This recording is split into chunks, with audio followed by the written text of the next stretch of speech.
সর্বপ্রথমে মহান ঈশ্বরকে ধন্যবাদ দিই এবং সকলকে আরেকটিবার প্রভু যীশু খ্রিস্টের নামেতে শুভেচ্ছা জানাই। সকলকে জয় যীশু। আসুন আজকে যে বিষয় নিয়ে আমরা আলোচনা করব তা হলো যে প্রভু যীশু যখন তিনি ক্রুশে বলিদান হচ্ছেন, যখন তিনি সকল মানব জাতির জন্য ক্রুশে তিনি বলিদান হচ্ছেন, যখন তিনি সকল মানব জাতির জন্য তিনি 39 আঘাত তিনি যে আঘাত তার শরীরে তিনি পেলেন, বেত্রাঘাত তিনি পেলেন, চাবুকের যে 39 আঘাত তিনি পেলেন, তার মুখে থুতু দেওয়া হলো, তার জামাকাপড় ছিঁড়ে নেওয়া হলো, তারকে নিয়ে হাসি ঠাট্টা করা হলো, তাকে ক্রুশ বহন করা হলো, তার হাতে প্রেক গাঁথা হলো, তার পায়ে প্রেক গাঁথা হলো, তার মাথায় কাঁটার মুকুট দেওয়া হলো এবং তাকে যখন ক্রুশে ঝোলানো হলো সেই সময় প্রভু যীশুর সঙ্গে সঙ্গে আরও দুইজন, আমরা যদি দেখি ডাকাত বা চোর আমরা বলতে পারি, বা আমরা বলতে পারি যে অপরাধী, দুইজনকে প্রভু যীশুর সঙ্গে সে ক্রুশে দেওয়া হলো এবং প্রভু যীশুর ডান দিকে একজনকে দেওয়া হলো, প্রভু যীশুর পা দিকে একজনকে দেওয়া হলো এবং প্রভু যীশুকে মাঝখানে ক্রুশে তাকে ঝোলানো হলো। এবং সেই সময় একজন যিনি ডাকাত তিনি প্রভু যীশুকে তিনি বিশ্বাস করছেন না, কিন্তু আরেকজন ডাকাত তিনি প্রভু যীশুকে, আরেকজন অপরাধী তিনি প্রভু যীশুকে বিশ্বাস করছেন এবং প্রভু যীশুকে বললেন, সেই সময় একজন বিশ্বাস করে থাকে যে পরে সে কহিল, যীশু আপনি যখন আপন রাজ্যে আসিবেন তখন আমাকে স্মরণ করিবেন। Amen, hallelujah. অর্থাৎ লুক তার 23 অধ্যায় 42 পদে সেই জায়গাটাই একজন অপরাধী যাকে যীশু খ্রিস্টের সঙ্গে ক্রুশে ঝুলানো হলো, সেই অপরাধী প্রভু যীশুকে বিশ্বাস করলো এবং সে প্রভু যীশুকে বলল যে যীশু আপনি যখন আপন রাজ্যে আসিবেন তখন আমাকে স্মরণ করিবেন। আমেন। ঈশ্বর তার বাক্যে আমাদের প্রত্যেককে আশীর্বাদিত করুন। আমেন। আসলে এই বিষয় নিয়ে আজকে আমরা আলোচনা করব এবং যতজন এই মুহূর্তে ঈশ্বরের সন্তানেরা আছেন আপনারা শুরু থেকে শেষ অবধি ঈশ্বরের বাক্য শোনার জন্য অনুরোধ থাকলো। আসুন আমরা এই সময় ঈশ্বরের বাক্য আমরা শুনি। লুক তার 23 অধ্যায় 42 পদে বলে, পরে সে কহিল, যীশু আপনি যখন আপন রাজ্যে আসবেন তখন আমাকে স্মরণ করিবেন। ঈশ্বর তার বাক্যে আরেকটিবার প্রত্যেককে আশীর্বাদিত করুন। আমেন।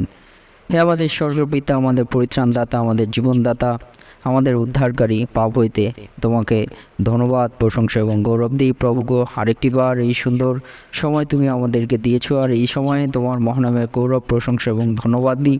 তোমার বাক্য প্রভু গো এই শোনার সুযোগ করে দিয়েছো, যে বাক্যে জীবন আছে, যে বাক্যে পরিত্রাণ আছে, যে বাক্যে উদ্ধার আছে প্রভু গো। তোমার সেই জীবনবাণী হইতে প্রভু গো আমাদেরকে তোমার বাক্য শুনতে সাহায্য করলে, তাই তোমাকে ধন্যবাদ দিই। আর প্রভু গো এই সময় প্রার্থনা করি তোমার যতজন সন্তানেরা আছে প্রত্যেকের জীবনে তুমি কথা বলো তোমার বাক্যের মধ্য দিয়ে এবং তোমার পবিত্র আত্মা দ্বারা তাদেরকে পরিচালনা করো, সঙ্গে সঙ্গে থাকো। এই প্রার্থনা প্রভু যীশু খ্রিস্ট নামে চাই। আমেন। আজকে আমরা দেখি আমাদের পিতাশ্বর বাক্যে, আমাদের সুসমাচার বাক্যে, আমাদের জীবনদায়ী বাক্যে একজন অপরাধী তিনি যীশুকে কহিলেন যে যীশু আপনি যখন আপন রাজ্যে আসিবেন তখন আমাকে স্মরণ করিবেন। অর্থাৎ প্রভু যীশুকে বলছেন যে আপনি যখন আপন রাজ্যে, নিজের স্থানে যখন আসবেন, প্রভু যীশুকে ক্রুশে দেওয়া হচ্ছে, তার রাজ্য কোথায়? আমরা জানি যে প্রভু যীশু তার আপন রাজ্য বলতে সেই স্বর্গের বিষয় বলছেন, যে যখন আপনি স্বর্গে আসবেন তখন আমাকে স্মরণ করবেন, আমাকে আপনি মনে করবেন, কারণ আমি আপনাকে বিশ্বাস করি। প্রভু যীশু আমি আপনাকে বিশ্বাস করি যে আপনি আমাদের উদ্ধারকর্তা, আপনি আমাদেরকে রক্ষা করতে এসেছেন, আপনি আমাদেরকে দয়া করতে এসেছেন, আপনি আমাদেরকে অনুগ্রহ দিতে এসেছেন, আমরা রক্তসিঞ্চনের মধ্য দিয়ে আমাদেরকে উদ্ধার দিতে এসেছেন। তাই তোমার রাজ্যে যখন তুমি আসবে তখন আমাকে যেন মনে করো। এই বিষয় যদি আমরা আলোচনা করি যে প্রভু যীশুকে যে স্বীকার করা, এই মধ্য দিয়ে প্রভু যীশু তিনি একটি বিষয় বলেছিলেন যে আজই সেই অপরাধীকে বলেছিলেন যে আজই তুমি আমার সঙ্গে, আজই তুমি স্বর্গরাজ্যে তুমি যাবে, আমার সঙ্গেই তুমি স্বর্গে আজই যাবে। হালেলুয়া। আর সেই মধ্য দিয়ে আজকে আমরা যে বিষয়টি বুঝতে পারি যে অপরাধী তার জীবনে অনেক পাপ অন্যায় অপরাধ করেছে, কিন্তু সেই অপরাধ করার ফলে তার কার্যের ফলে তার যে শাস্তিটা সেটা হলো ন্যায্য শাস্তি ছিল। কিন্তু প্রভু যীশু তিনি তার মধ্যে কোনো দোষ ছিল না, কোনো ভুল ছিল না, কোনো অপরাধ ছিল না, কিন্তু তাকে ক্রুশে দেওয়া হলো এবং সেই প্রভু যীশুকে ক্রুশে দেওয়া হলো এবং সেই প্রভু যীশুকে তিনি বিশ্বাস করলেন যে তিনিই হলেন আমাদেরকে তার রক্তের সিঁচনের মধ্য দিয়ে আমাদেরকে উদ্ধার করবেন। এবং তাকে যে বলা হলো যে তাকেই আজই স্বর্গরাজ্যে তিনি নিয়ে যাবেন। এই মধ্য দিয়ে আজকে একটি বিষয় আমরা দেখি সেই অপরাধীর মধ্যে দিয়ে যে মনুষ্যদের সাক্ষাতে তিনি প্রভু যীশুকে স্বীকার করলেন। প্রভু যীশুকে তিনি মনুষ্যত্বের সাক্ষাতে, ওখানে আরও হাজার হাজার লোক ছিল যখন যীশুকে ক্রুশে দেওয়া হচ্ছিল, সেই হাজার হাজার লোকের সামনে প্রভু যীশুকে স্বীকার করলেন। একজন অপরাধী তিনি যীশুকে স্বীকার করলেন না, কিন্তু আরেকজন অপরাধী যে প্রভু যীশুর ডান পাশে আছে তিনি স্বীকার করলেন প্রভু যীশুকে।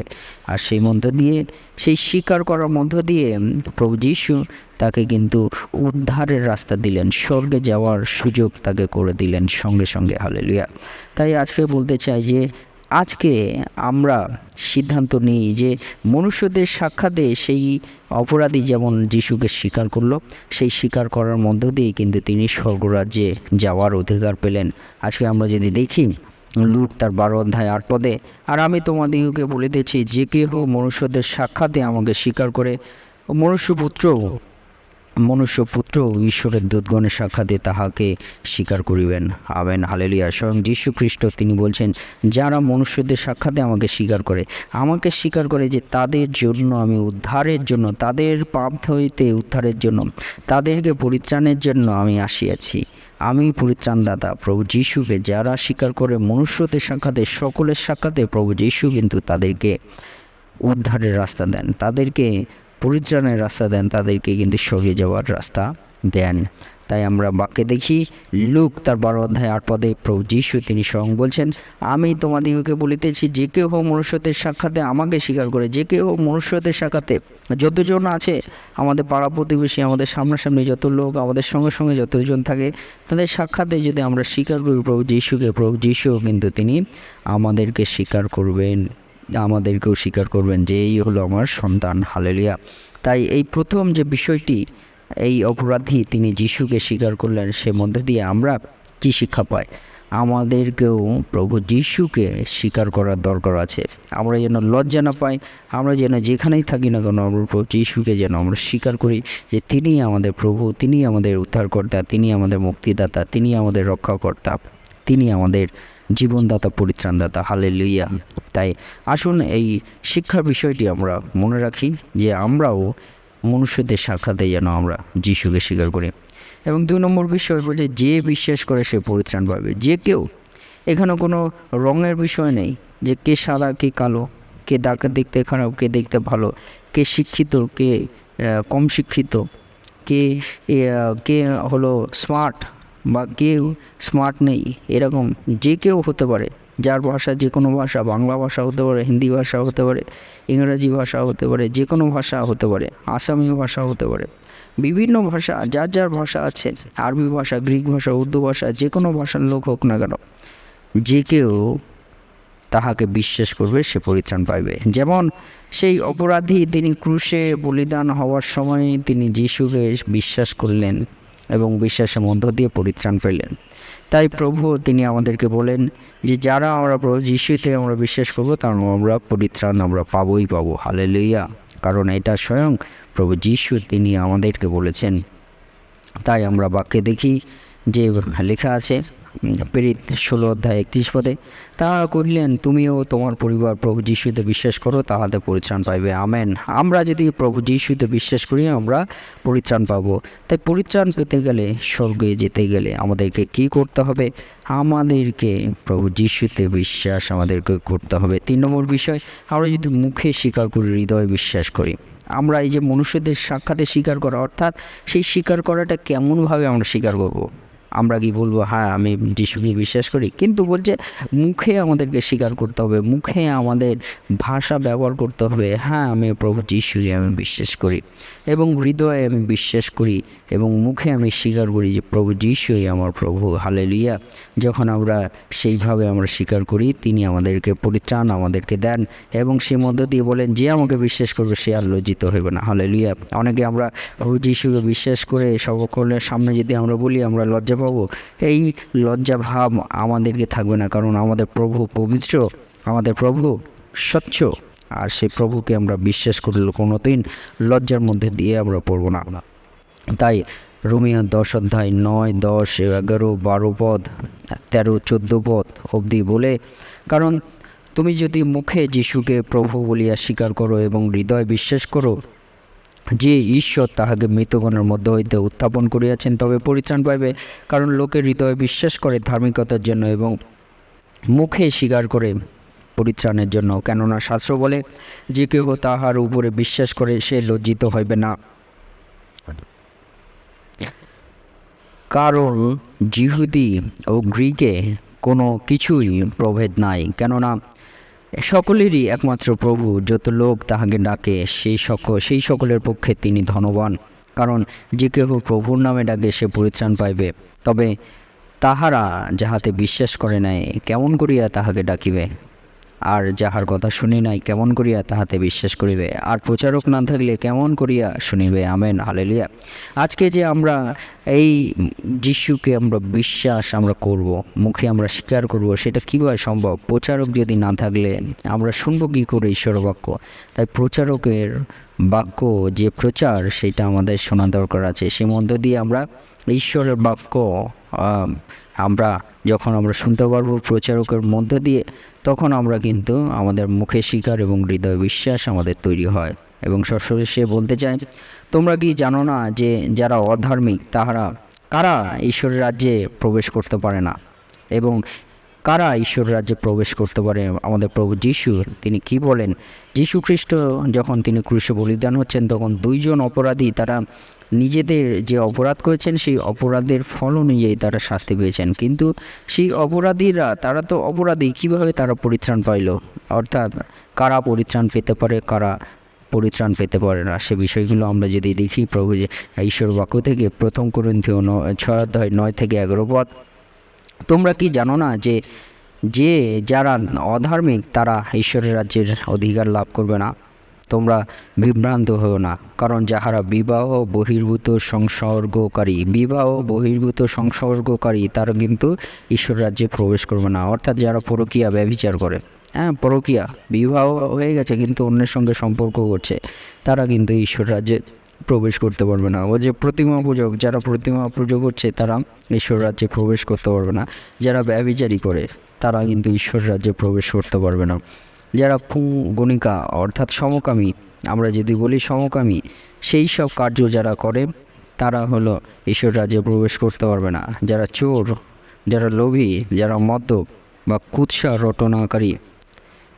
যারা রটনা করে বা পরধনগ্রাহী, অন্যের ধনসম্পদে যারা লোভ করে, তারা কেউই ঈশ্বরের রাজ্যে অধিকার লাভ করবে না। আর তোমরা কেউ সেই রকমই ছিলে। আমরা প্রত্যেকেই, পিতা ঈশ্বর তিনি বলছেন কেউ কিন্তু আমরা প্রত্যেকেই কেউ কোনো না কোনোভাবে সেই রকমই আমরা ছিলাম, কিন্তু তোমরা প্রভু যীশু খ্রিস্টের নামে এবং আমাদের ঈশ্বরের আত্মার দ্বারা ধৌত হয়েছ। যাহারা এই কার্যগুলো করতো তারা কিন্তু প্রভু যীশু খ্রিস্টের নামে এবং ঈশ্বরের আত্মা দ্বারা কিন্তু ধৌত হয়েছে, শুদ্ধ হয়েছে, নির্দোষ প্রতিপন্ন হয়েছে। সেই মধ্য দিয়ে কিন্তু তারা ঈশ্বর রাজ্যে প্রবেশ করতে পারবে। কিন্তু যিশুকে জানার পরেও যারা এই কার্যগুলো করছে, প্রভু যিশু তাদেরকে আরেকটিবার সাবধান করে এই বাক্যের মধ্য দিয়ে যে তারা কিন্তু ঈশ্বর রাজ্যে প্রবেশ করতে পারবে না। কিন্তু যারা প্রভু যিশুকে জেনে এই কার্যগুলো বন্ধ করে দিয়েছে, তারা কিন্তু ঈশ্বর রাজ্যে প্রবেশ করার সুযোগ পাবে। তাই আসুন আজকে যে প্রভু যিশুকে, যেমন একজন অপরাধী বলল, যিশু আপনি যখন আপন রাজ্যে আসিবেন তখন আমাকে স্মরণ করবেন। আসুন আমরাও প্রভু যিশুকে এইভাবে আমরা বলি, প্রভু যিশু তুমি যখন নিজের রাজ্যে আছো প্রভু গো, তোমার কাছে আমাদের জীবন যখন সমর্পণ করেছি, আমাদের যে খারাপ কার্যগুলো আমরা বন্ধ করেছি সে মধ্য দিয়ে প্রভু তোমাকে আমরা বিশ্বাস করি, তুমি আমাদেরকে স্মরণ করো তোমার স্বর্গরাজ্যে, যাতে আমরা আমাদের মৃত্যু জীবনের পরেও আমরা যাতে সেই রাজ্যে পৌঁছাতে পারি। সেই প্রার্থনা আমরা যেন করি। সেই মধ্য দিয়ে প্রভু যীশু তিনি আমাদেরকে স্বর্গরাজ্যে প্রবেশের অধিকার তিনি আমাদেরকে দান করবেন। ঈশ্বর তার বাক্যে আমাদের প্রত্যেককে আশীর্বাদযুক্ত করুন। আমেন। জয় যীশু, জয় যীশু, জয় যীশু।